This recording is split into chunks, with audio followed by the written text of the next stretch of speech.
What do you think of the Woodley-Gilbert fight? Did you watch that, right? Yeah, it was just like, I mean, an ass whooping. You could say it's an ass whooping, but maybe that's too strong. But it was dominant. It was an incredibly dominant performance. Yeah. Didn't lose a round. Won 10-8. You maybe could have even given another 10-8 in there somewhere. But first round comes out, drops him, cuts him. Even dominant on the ground. He was getting most of the takedowns. Yes, that's right. The control along the fence was mixed, but probably mostly Burns. On the feet again, Burns. Problem with Woodley, he's got this tried and true method of, well, he's got incredible wrestling, although Usman kind of exposed some weaknesses in that. But Woodley doesn't use it offensively, his wrestling. He just uses it defensively, and he's got so much power and a lot of speed, so he just strikes. Overhand right. Backs up, backs along the fence, throws the big right, and catches a lot of people, like Darren Till, whoever. I mean, Robbie Lawler, even though that wasn't backing up. But Burns saw that, and he was kind of like offensive, but also defensive. Kind of just stayed out of reach of his overhead right and picked him apart. And then perfect. Kind of went in, jumped in at certain times, held him. Woodley, it was a couple of times where he was holding up against the cage, and it was working at first, but then Burns kind of spun him around, and then that wasn't even working too. So I really like Burns. I think Gilbert Burns is a phenomenal fighter. I'm a big fan of his right now. I thought that was a workshop he put on.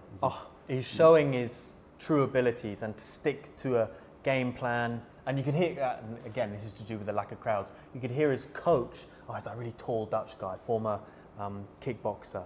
But anyway, it's like a pretty famous striking coach who was acting as his head coach, it seemed, for that fight, and was like telling him, keep the hands up. And you noticed he had a very high guard, very high, like almost like elbows like up, which is, that's what you want. You don't want Woodley catching you off guard. And as you say, even when he's having success with it, because that's when people tend to drop their hands, when they land a few and they tend to go in, has some success with landing a couple shots and then doesn't like follow up too much. Yes, he stayed back. That's when back. you're going to get caught. Yeah.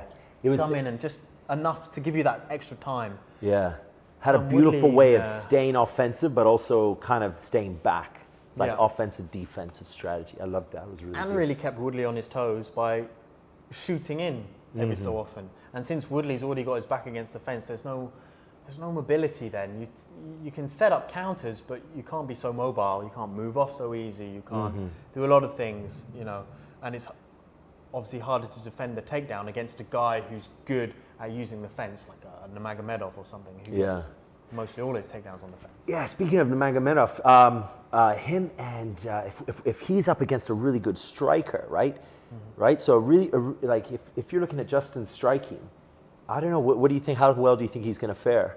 Nurmagomedov is like, he's such a phenomenal fighter. We all know that he's like undoubtedly one of the best, and probably like he'll remain one of the best for a long time. But then when you saw Justin Gaethje's, the way he was, his striking, you're kind of like, whoa, it's in that division. Is Conor McGregor's striking, do you think it's parallel to it, or do you think it's, I don't think... What, parallel to Gaethje's? Yeah, I think Gaethje's Well, it's a totally different style. Gaethje's got great striking, but the style's like pretty far apart. Gaethje's actually more orthodox in a way. Okay. With his striking, very powerful, but probably Conor's obviously like a precision striker. Perhaps less combos, better at countering. A rangier striker. Gaethje's got a slightly more traditional boxing style, but still nice tight technique. He with also a lot of power. Would always take one. Maybe he would like push one on the like block and then strike back. He wasn't so in out, right? Right. Conor would dodge and evade. Yeah, that's whereas right. Whereas Gaethje would kind of just block and then he's not so elusive with the footwork. But he's got other defensive maneuvers. I mean, I think he's got a solidly a better chance at Nurmagomedov than Conor. And Gaethje outlined his game plan for it, which in theory sounds great. Like hit him with the leg kicks. He's got super strong leg kicks. Defend the takedown.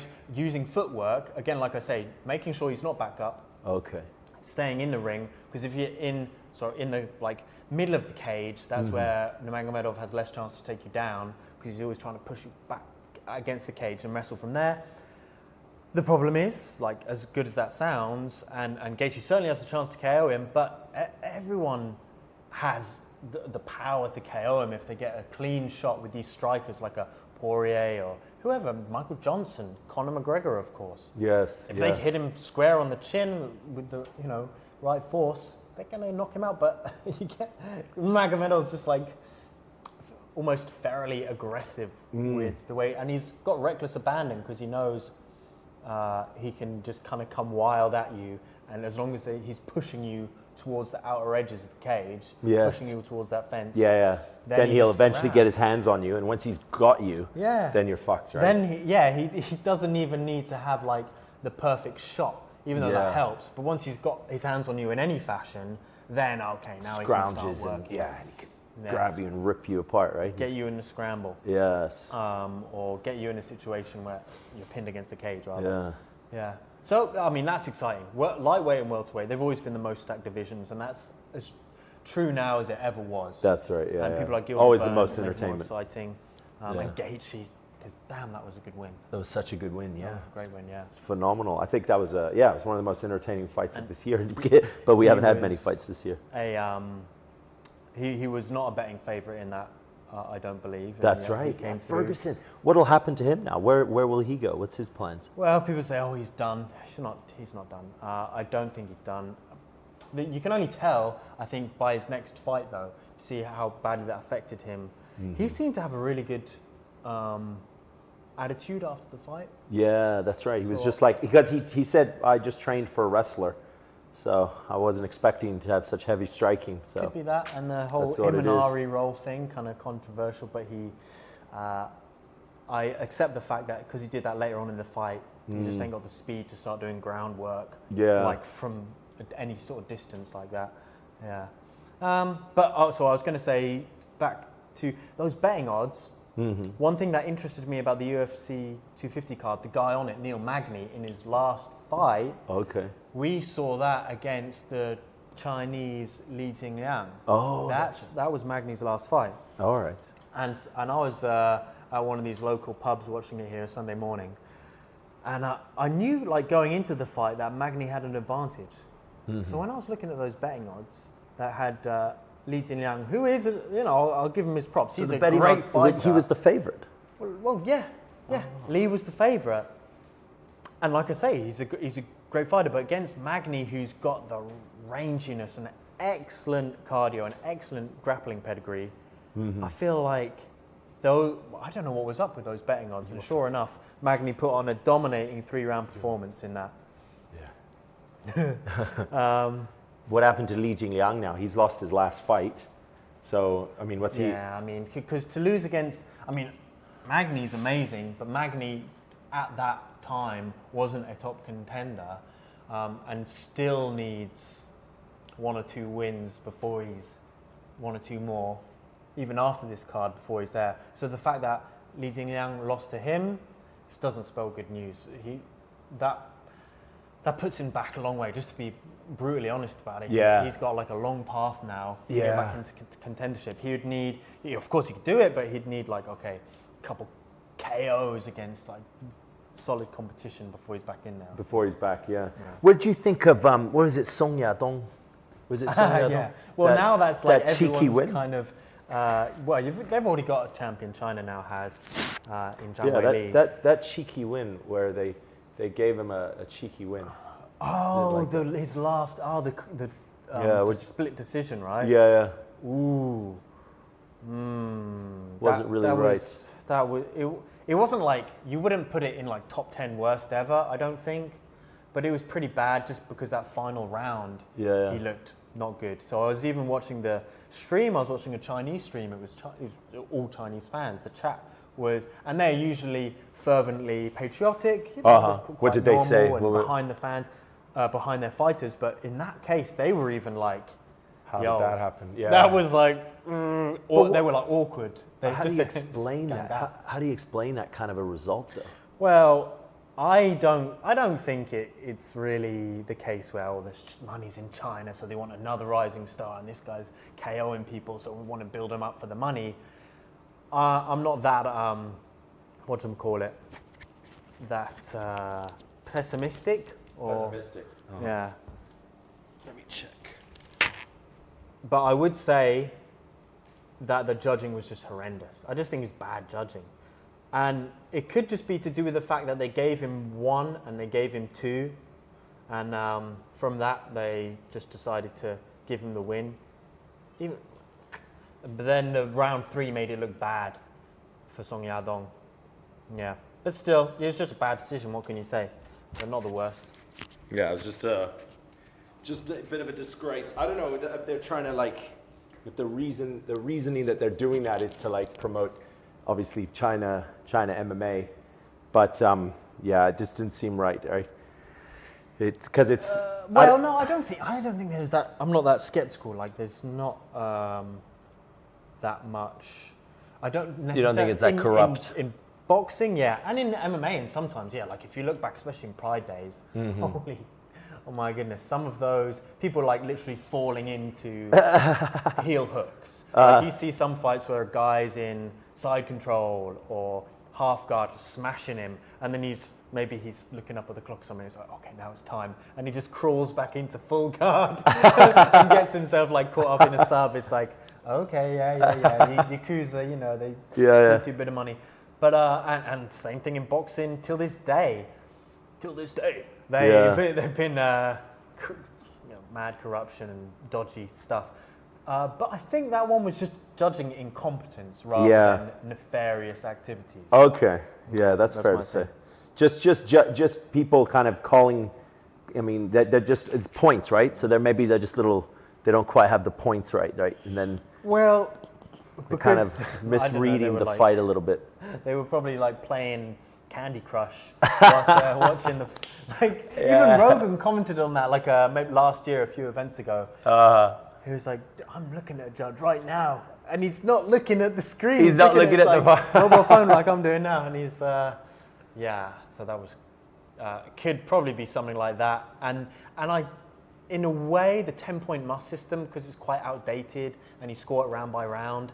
You can get it where a guy is getting smashed in one round, especially towards the end, and it makes it look like he lost the fight. But then technically, because he had just, it's better to like get those few close rounds in than one dominant round, you know, by that system. Especially because they so rarely give 10-8s. Yeah. It's better to just edge out a few rounds than have like one blast of power, because if you don't KO him, then okay, at best you get a 10-8.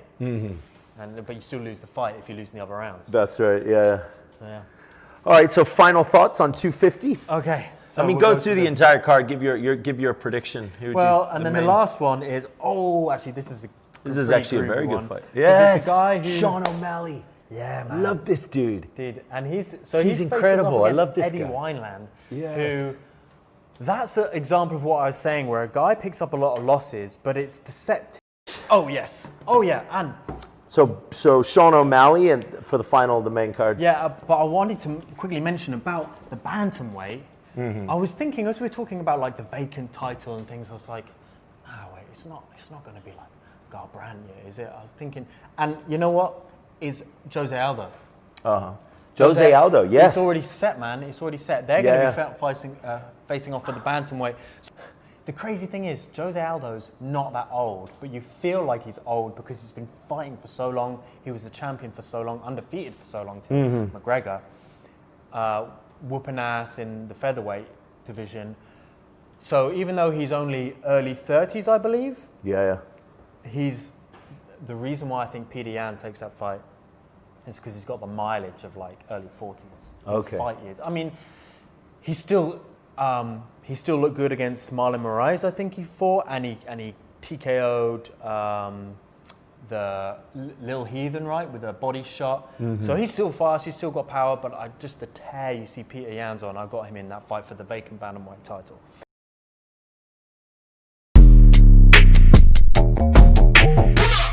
But back to the card.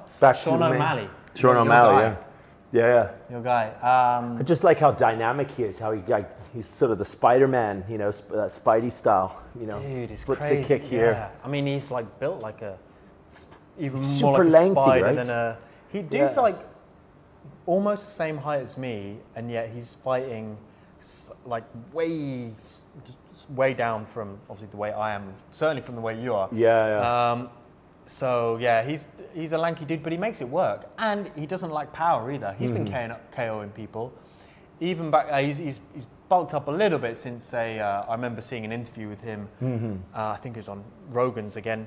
When he was in the Ultimate Fighter, he was way down in weight when he was on the vegan diet. Okay. And now he's gone into like started to eat a bit more meat here and there. And anyway, so he's bulked up a bit since then, and so he's got that on point. He's looking strong, and he's been strong throughout his whole professional career. No losses yet, and he's quite the character. You see him, like his Instagram, where the way he trains, he does some stupid, stuff where he's chasing like a scooter, and he's like boxing as the guy holds it in the scooter. So what do you think? He's good. I mean, as Sean O'Malley, I definitely would have him. I just like his style. I like fighters like that who have a bit of character and a cool sort of style that can beat these guys that come in with a lot of muscle and anger, right? You kind of just chill and you just I like that. I would always side with fighters like that because I think they've got more longevity in the sport and they think better. They think bigger picture, right? You mean they're more elusive? More elusive, yeah. Conor McGregor in a sense is like that. He kind of pioneered that sense. Oh, obviously Anderson Silva was the popularized it, I'd say. Yeah. For MMA, because his was like essentially a karate stance in a way, even though he came from a boxing background. But yeah, I mean, he's just used to counter striking, so that's easy for him. But I think Machida really was the dude who put certainly karate on the map for mixed martial arts, but in general an elusive style where he wasn't taking too much damage until he got knocked out by Shogun, that is. But yeah, and I wanted to ask you about the OMalley stuff, and this goes in general for fighters who do a lot of weird training on social media. Ferguson, another example. Do you think that's legit a part of their No, absolutely not. It's just, it kind of shows. I don't think that they actually do that for training, but it does show their character of how they are, which kind of does represent how they are in training as well. They are looking for cool, innovative stuff to do. So I don't think they actually do those moves, but they are innovative in what they do in their training. Okay. I like him. He's cool. So that's the full main card. That's the full main card. Yeah. So let's go through each one and give me your prediction. That's we can end with your personal predictions. All right. That can be, and we'll then after the event we could see how they matched up. So first one, which is the Amanda Nunes, Felicia Spencer. Obviously Amanda Nunes, first round, I'd say. First round, ground pound, knockout, out. Don't hurt me, please. I almost feel like the only reason it wouldn't be first round is because she just decides she just wants a bit more ring time. You know what I'm saying? I mean, it sounds like I'm dissing Spencer so hard, but it's just. But she's savage, right? She's such a savage. For the best female fighter, unquestionably, at this time, you can't bet against her. And it's not as though Spencer has a huge name. It's an unfortunate fact that the talent pool is not that deep. That's why they only have 2 weights, and those weights. But I see it getting stronger if more people come up like Nunes and like tons of others, like a Shevchenko. Oh my gosh, Shevchenko's sick. Like her sister recently got beaten, but before that, I'm not even sure how to pronounce the other one's name. Chuga is something that I forgot. But anyway, she fought back-to-back sisters. Valentina Shevchenko whooped her ass, and then she faced off against her sister Antonia, I think's her name, and beat her pretty dominantly. So there is a continuing growth in women's MMA, but for that fight, Nunes got it. Second fight down, Garbrandt. Garbrandt for sure. I just feel Garbrandt, if he doesn't get into any slugfests, because his chin is not that solid, he'll win that one through speed and skill. Then I got Sterling for the next one. Sterling, yeah. Yeah. Magny against Martin. I got Magny. Got Magny, okay. And then for the last one, Sean O'Malley. Yeah, that's like. Yeah, because Wineland, he's got a weird one where he's it's so uneven, where some fighters, it's not like, he loses to bad fighters and wins against good fighters. He's fighting all these good fighters, and sometimes he'll win and look really good, and other times not. And so it depends what kind of Wineland comes out that night. But I'd still go for O'Malley. All right. Yeah. There's our 250. We're doing a little roundup here with Stuart Forbes. Thanks so much for watching and enjoy the event.